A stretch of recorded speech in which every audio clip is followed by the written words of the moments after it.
हम न्यूज़ 24 के एक बहुत बड़े एंकर जिन्हें आप टीवी पर बहुत बार देखते होंगे उनके पास पहुंच चुके हैं। इनका नाम है सऊद मोहम्मद खालिद। चलिए आपकी मुलाकात करवाते हैं सऊद सर से। सर आपका बहुत बहुत स्वागत है और थैंक यू सो मच जो आपने मुझे इतने बड़े ऑफिस में मुझे बुलाया और स्पेशल आप अपना इतना बिजी टाइम निकाल के मेरे से मिलने आए और मेरे साथ इतनी देर तक आप बैठे। Thank you so much sir, thank you so much. Welcome.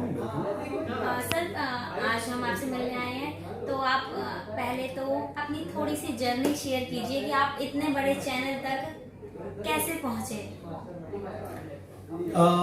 देखिए न्यूज़ 24 तक पहुंचने का जो एक सिलसिला है वो कई बार बहुत से संघर्षों और कई बार अच्छे लोगों का साथ और कई बार सही वक्त पर किस्मत का साथ देना, इन सब का मिला जुला रूप है।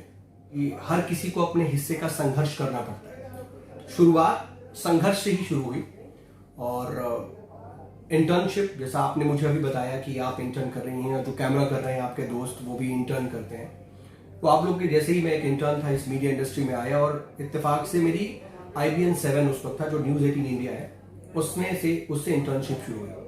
लेकिन फिर एक इंटर्नशिप के बाद का दौर, कैसे आगे बढ़ना है, काम करते करते इंटर्नशिप में ही सबसे बड़ी बुनियाद जो है वो पड़ जाती है। और ये मीडिया फील्ड का हर शख्स इस बात से इत्तेफाक भी रखता है और वो समझेगा इस चीज को कि जिसने इंटर्नशिप में जितना सीख लिया, जितना अपना टाइम दे दिया, जितनी मेहनत कर ली, शायद वो ऐसी बुनियाद बन जाती है कि उसी पर आप अपनी पूरी करियर की इमारत तैयार कर सकते हैं।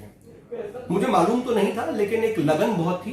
और जैसा अभी आपने कहा, जैसे अब तो ये मेरा ऑफिस है, मैं समझ सकता हूँ आपकी फीलिंग और आपके शब्दों को भी कि इतने बड़े ऑफिस में आपने बुलाया, आपने ये कहा, तो वैसी ही फीलिंग थी। IBN 7 के ऑफिस में जाना, गोरखपुर से मैं ताल्लुक रखता था और अभी भी वहीं पर मेरा घर है, ताल्लुक रखता हूँ।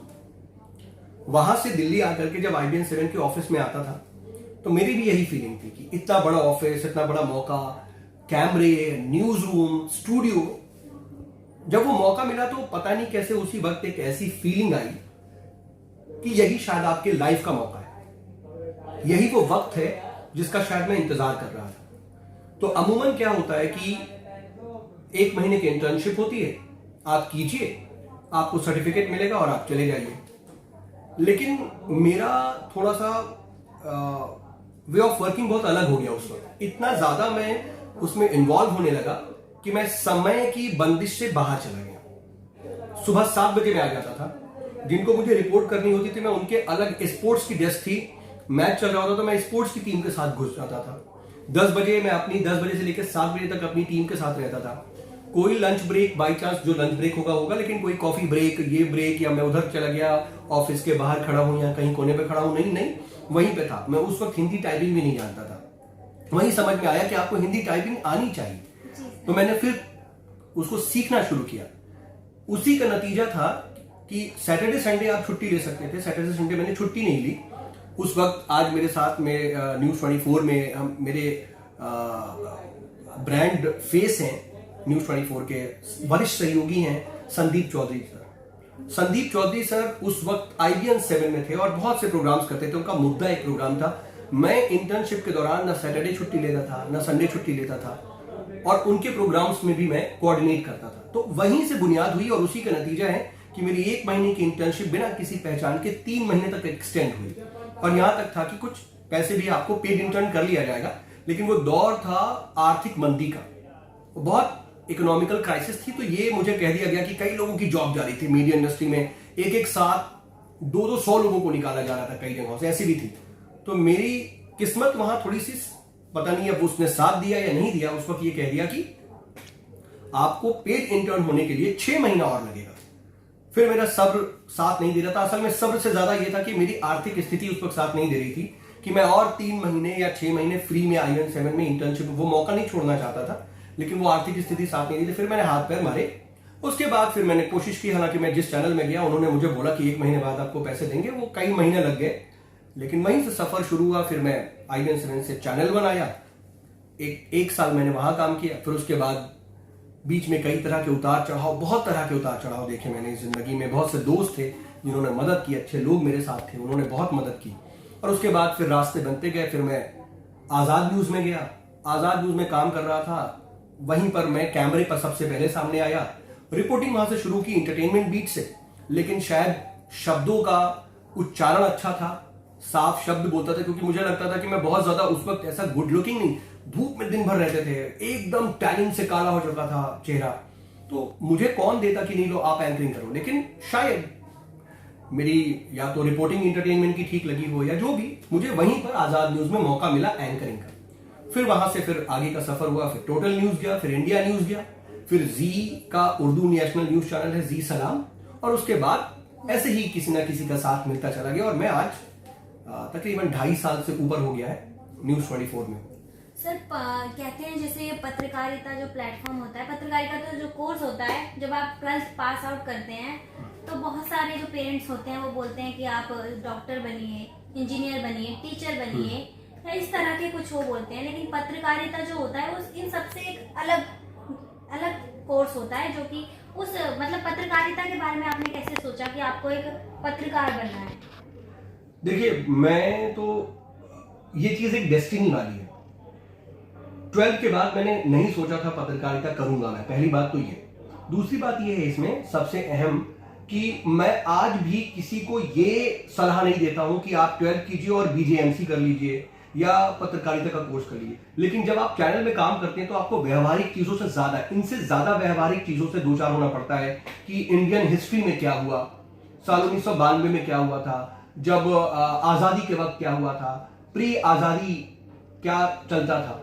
तो ये तमाम चीजें हैं, इसलिए मैं सजेस्ट करता हूं कि आप कोई प्रोग्राम ऐसा कर लीजिए जिस सब्जेक्ट को समझ लें, चाहे बीए में, चाहे हिंदी भी पढ़ेंगे तो भी आपको काम आएगी, अगर आप पॉलिटिकल साइंस पढ़ेंगे तो भी काम आएगी। तो बहरहाल ऐसा सोचा तो नहीं था, ये आपने पूछा तो मुझे लगा किसी को बताने के लिए, समझाने के लिए ये पॉइंट जरूरी है। कई बार लोग कंफ्यूज होते हैं, इसलिए मैंने ये पॉइंट बता दिया। लेकिन मैंने ग्रेजुएशन नॉर्मल किया गोरखपुर यूनिवर्सिटी से, और इत्तेफाक से मैं उस वक्त पत्रकारिता में ना आने के की बजाय मैं थोड़ा थिएटर और मॉडलिंग और करिकुलर एक्टिविटीज में बहुत ज्यादा मशगूल था 12th के बाद से। उसी दौरान मैं ग्रेजुएशन करने लगा और गोरखपुर यूनिवर्सिटी से मैंने नॉर्मल बीए किया। उसी दौरान जब मैं लगातार कर रहा था तो घर से थोड़ी नाराजगी हो गई। ये नाराजगी हुई कि थिएटर में क्या फ्यूचर है, मॉडलिंग में क्या फ्यूचर है, तो मैं भी उसका ऑप्शन तलाशता था कि घर वालों को खुश कैसे किया जाए। और मुझे लगता था, और उस वक्त एक मेरे अंदर बात थी, मैं लोगों से कहता था, अपने दोस्तों से कहता था कि यार मतलब पता नहीं क्या, मुझे नहीं मालूम कि क्यों कहता था, और आज यहां पर हूं मुझे नहीं मालूम, लेकिन उस वक्त कहता था कि मैं कैमरे के अलग नहीं रह पाऊंगा, मुझे कैमरे पर रहना है, वो मैं किसी भी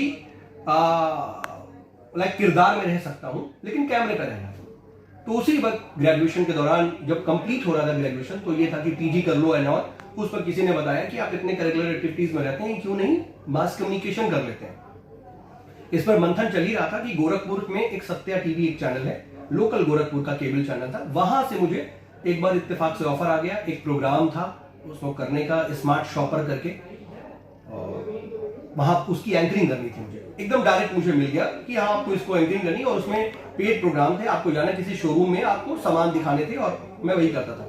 उसका पॉजिटिव रिस्पांस मुझे मेरे घर से मिल गया। घर से लगा कि ये ठीक है, कम से कम कुछ तो लड़का ठीक कर रहा है। मेरे अब्बू चाहते थे कि मैं कन्वेंशनल काम कर लूं, या वो चाहते थे कि ठीक है बीटीसी कर लो, बीएड कर लो और उर्दू में कर लो, या टीचर बन जाओ। जब मैंने ये काम किया तो अब्बू का मेरे पॉजिटिव रिस्पांस आया, मुझे लगा कि अब ये काम ठीक है, इसमें जाया जा सकता है। फिर उसी के बाद मैंने पत्रकारिता के लिए कोशिश की, फिर दिल्ली मूव करने की कोशिश की। दिल्ली आना भी एक बहुत बड़ा स्ट्रगल था, और मेरी अम्मी ने कुछ अपने हाथ से पैसे दिए जो उनके हाथ में थे, और मेरे पास जो पैसे थे उससे फिर मैं यहाँ पर आया। हालांकि मेरे पास भी 1000 से भी कम थे, अम्मी कभी 1000 से भी कम थे, लगभग मिला के 2,500-3 हजार से कम के में मैं दिल्ली आया। फिर यहाँ से फिर काम करना, और यहीं से मैंने फिर पत्रकारिता भी की, एडमिशन लिया, और फिर करते करते फिर IBN 7 वाला सफर 1 साल 1.5 साल बाद शुरू हुआ। और वो भी एक बड़ा स्ट्रगल है, कहानी है, लेकिन उसको अभी बता पाना मुमकिन नहीं है। सर एक चीज और पूछनी है, जैसे बच्चों के मन में ज्यादातर जो बीजेएमसी और मास कॉम के जितने भी बच्चे होते हैं, उनके ज्यादातर बच्चों के अंदर ऐसा देखा जाता है कि उन्हें क्या करना है, एंकरिंग। ज्यादातर बच्चों के अंदर, मैं भी ऐसा देखती हूँ, जैसे मैं इंटर्नशिप करती हूँ अभी एक चैनल पर, और जब मैं मास कॉम कर रही थी तभी ज्यादातर स्पेशली गर्ल्स के अंदर ये देखा जाता है कि आपको एंकर बनना है। तो आपने बताया आपने काफ़ी लंबे वक्त तक छोटे छोटे चैनल से शुरुआत करके आप एक एंकर बने इतने बड़े चैनल के। तो आप ये बताइए कि क्या एक एंकर बनने के लिए एक अच्छा रिपोर्टर होना ज़रूरी है या सीधे आप डायरेक्ट एंकर के पद पर पहुंच सकते हैं? देखिए, एंकर बनने का कोई शॉर्टकट नहीं है, पहली बात तो ये।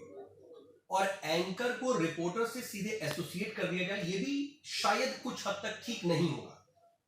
टीवी चैनल, एक सिस्टम की बात कर रहा हूं कि आपको कोई भी ऐसा कोई टीवी चैनल या कोई भी, आप जिस भी चैनल में काम कर रहे हैं, आपने कहा एक छोटा चैनल है, छोटा चैनल ही असल में कई बार स्टार्टअप्स में मौका देता है।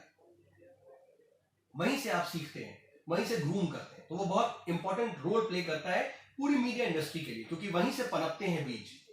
तो एंकरिंग का शॉर्टकट नहीं है।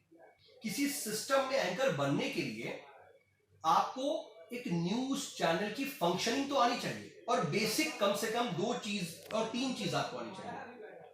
जब आप एंकरिंग करते हैं तो आपको बहुत सी चीजों की ऑटोमेटिक समझ होनी चाहिए। जैसे पॉलिटिकल समझ तो एक एसेंशियल चीज है। दूसरी, आपके अल्फाज ठीक हो, साफ हो, शब्द और आपकी समझ, ये 2 बहुत इंपॉर्टेंट चीज है। पॉलिटिकल समझ क्योंकि न्यूज चैनल है। और तीसरी चीज क्या है कि जब आप पॉलिटिकल समझ रखेंगे तो कम से कम आप स्क्रिप्टिंग करेंगे, पैकेजिंग करेंगे, चीजें करेंगे। आप एक न्यूज चैनल में पहले एंट्री कीजिए, लेकिन जब आप काम सीख जाएंगे ना, एक न्यूज चैनल को काम करते हुए समझते रहेंगे, समझ जाएंगे, तो आपको मौके का इंतजार करना होगा। तब आपको कुछ ऐसा अपने व्यक्तित्व में 2 चीजें जाहिर करनी पड़ेंगी। एक तो अपनी ख्वाहिश भी जाहिर करना जरूरी है। बताना पड़ेगा आपको अपने मैनेजमेंट में, अपने ऑफिस में कि मुझे ये करना है, ये मैं चाहता हूं, मैं ये चाहती हूं। लेकिन साथ साथ आपको अपने आप को प्रूफ भी करना पड़ेगा कि कोई आपको कहे कि ठीक है तुम ये चाहते हो तो तुम ये मौका देखो, तुम ये ट्रेनिंग करो या तुम प्रैक्टिस करो, हम किसी दिन देखेंगे। तो ये पूरा प्रोसेस है, शॉर्टकट नहीं है एंकरिंग का। आज डिजिटल जर्नलिज्म का जमाना है। कैमरा मोबाइल का ऑन किया और ये समझा कि हम अब एंकर हो गए, हम रिपोर्टर हो गए, हो भी जाते हैं। ये सिटीजन जर्नलिज्म का ही एक व्यापक और बड़ा रूप हो गया है। लेकिन आज की डेट में आपको ये समझना पड़ेगा, 2 चीज आप एसेंशियल समझ लीजिए। आपका टॉपिक कुछ भी हो सकता है, तो एंकर तो किसी भी टॉपिक पे हो जाएंगे, लेकिन अगर आप एक न्यूज चैनल के एंकर हैं तो न्यूज चैनल के एंकर के लिए आपको पॉलिटिकल समझ सबसे एसेंशियल है। देश की राजनीति, प्रदेश की राजनीति में क्या हो रहा है, क्या चल रहा है, उसके बहुत आयाम है। सिर्फ सरकार तक ही राजनीति नहीं होती है। आज किसान आंदोलन हो रहा है तो किसानों के मुद्दे क्या हैं। सिर्फ ये नहीं कि मोदी सरकार ने क्या योजनाएं वो लेकर के आई हैं या मोदी सरकार क्या कर रही है, बल्कि उससे जुड़े हुए जो भी मुद्दे हैं, किसान आंदोलन क्यों कर रहे हैं, वो बिल कौन कौन से हैं, उनको क्या फायदे क्या नुकसान है, बहुत सी चीजें। महंगाई एक बहुत बड़ा मुद्दा है जो पॉलिटिकल इफेक्ट करता है। तो इन मुद्दों की समझ एक बात, लेकिन अच्छा प्रेजेंटर कैमरे पर भी वो बात बोल पाना। मैं देखता हूं कि आज बहुत से लोग, बहुत टैलेंट पड़ा हुआ है, बोलते हैं अच्छा, लेकिन फिर भी एक कला है, इसके अंदर भी आपको वर्क करना पड़ता है, एक्शन जरूरी है। अगर आप सब कुछ परफेक्ट कर गए और सब परफेक्ट हो गया तब तो फिर आप भगवान हो गए ना। गलतियां हैं तो ही तो आप इंसान हैं। लेकिन यह है कि समझना जरूरी है कि क्या मैं गलत कर रहा हूं या मुझसे कोई गलती नहीं होती, मैं तो एकदम परफेक्ट। ये बहुत बड़ा अंतर है। मैं बता रहा हूं ना कि आप देख रहे हैं फला खबर, अब खबरों में आगे बढ़ेंगे वहीं से। अब मैं तो उन लोगों को ये कहता हूं कि जावेद अख्तर साहब का रेखता का एक पार्ट देख लेना चाहिए कि कबाब नहीं होता है भाई, कबाब होता है, उसमें नुक्ता क्यों लगाना, वो बहुत अच्छी तरीके से उन्होंने समझाया है। तो ये जो डिफरेंस है ना, क्योंकि ये भाषा का माध्यम है, हालांकि आजकल इसके बैरियर टूट रहे हैं, मैं ये भी मानता हूं, लेकिन मैं इसको बहुत इंपॉर्टेंट मानता हूं। भाषा का ज्ञान बहुत ज्यादा जरूरी है। साफ शब्द, सही शब्द हमेशा लोगों को आकर्षित करते हैं। मैं सर आपको काफ़ी टाइम से फॉलो कर रही थी, मतलब जब से मुझे पता चला था। वैसे मुझे आपके बारे में मुझे एक यूट्यूब चैनल से ही पता चला था। मैंने देखा, फिर मैंने उसी दिन आपके इंस्टा, फेसबुक, ट्विटर, जहाँ मतलब गूगल, टीवी पर, मतलब कि, और बेसिकली सर मैं बताना चाहती हूँ कैमरे पर भी, मुझे जब मैंने आपको पहली बार मतलब देखा तो सबसे ज़्यादा जो प्रभावित मैं जिस चीज़ से हुई वो आपकी आवाज़ और आपके शब्द ही थे। जिस तरह से आप प्रेजेंट करते हो, आपका जो प्रोग्राम आता है 9 से 10 बजे न्यूज 24 पर, जो आप आवाज तो खैर 9 नहीं, से 9:30 है न्यूज एट 9, और 10 से 10:30 से 10 की डिस्कवरी। हाँ, शब्दों पे जो जिस तरीके से आप शब्द को प्रेजेंट करते हो, जिस पर शब्द को आप जोर देते हो, मुझे वो बेहद पसंद आया था। और इस वक्त भी जब आप बोल रहे हैं, जब आप आए मेरे पास, एक होता है ना कि बोलने का तरीका और शब्द, जिस तरीके से आप शब्द को बोल रहे हो, वो मुझे सच में बहुत अच्छा लगा। और जरा नवाजी है, अगर पसंद आती है, कोई चीज अच्छी लगती है तो खुशकिस्मती है मेरी। Thank you so much. और thank you so much sir आपका, फिर से आप इतने बड़े चैनल के एंकर हो गए, आपने हमें इतना सारा टाइम दिया। आपके और आपके दोस्त जैसा ही एक इंसान हूँ, कोई बड़ा और छोटा नहीं होता है, सब वक्त के हिसाब से अपने अपने रास्ते तय कर रहे हैं। हमने कई साल गुजार करके यहाँ पर आज पहुंच करके ये रास्ता हमने तय कर लिया है। आप अभी शुरुआत कर रहे हैं। मेरी दुआ है, मेरी शुभकामना है, मेरी वेल विशेस हैं। जितना वक्त मैंने गुजारा है, मेरी शुभकामना है कि आप मुझसे भी कई गुना आगे, आप दोनों जाए। All the very best. बस सारा कैमरे पे बात